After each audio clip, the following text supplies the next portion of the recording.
like here are from many different countries. You're going interplanetary, but you're not going international. When are you going to hire people from other countries than the US?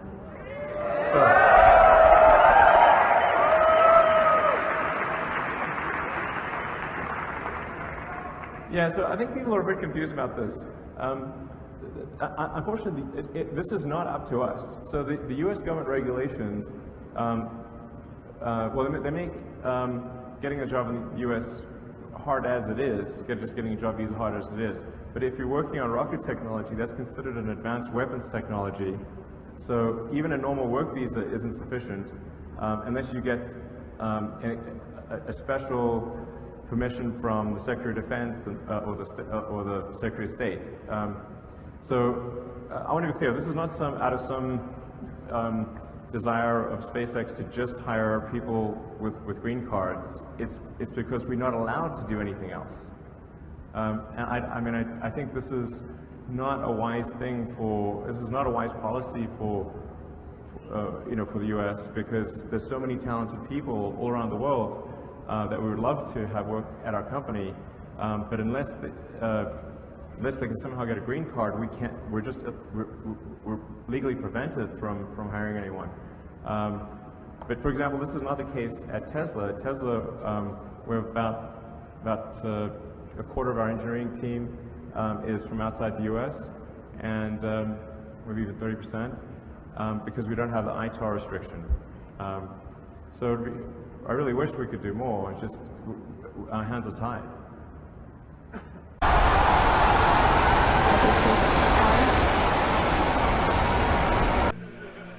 You may have heard the call out on Net 1.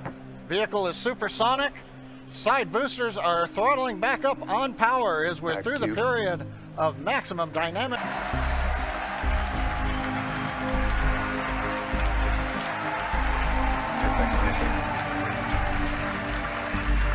Again, over the cheering, MVAC-D engine up on power. It looks good. Side boosters looking good, still burning on their way back to Cape Canaveral. And there you can see the reentry burn for center core has begun.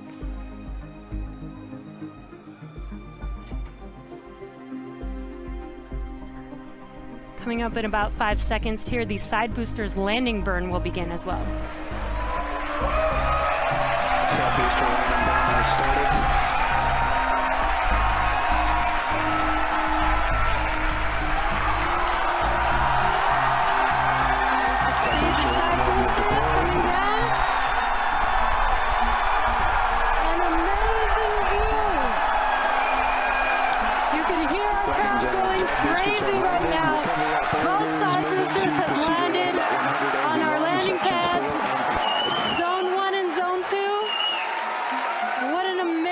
Sight to see. You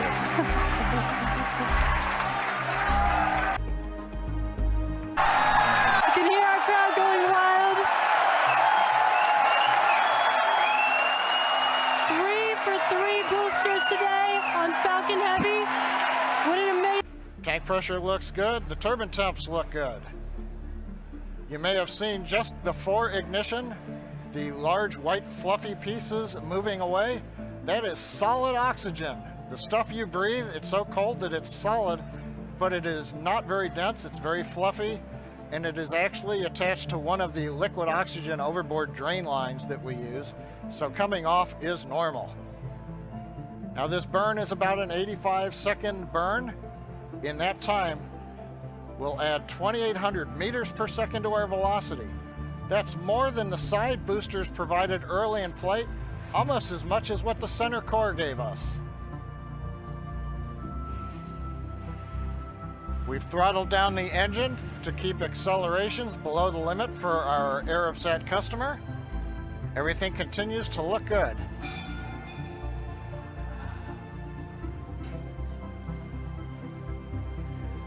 The views of the nozzle of the upper stage engine coming from 2 SpaceX cameras on either side of the second stage.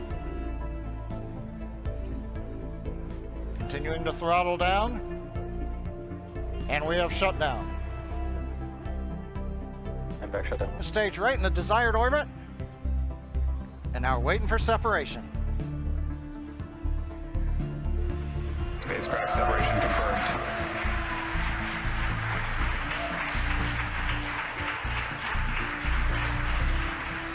As you can tell behind me, the folks that watched the mission cheering.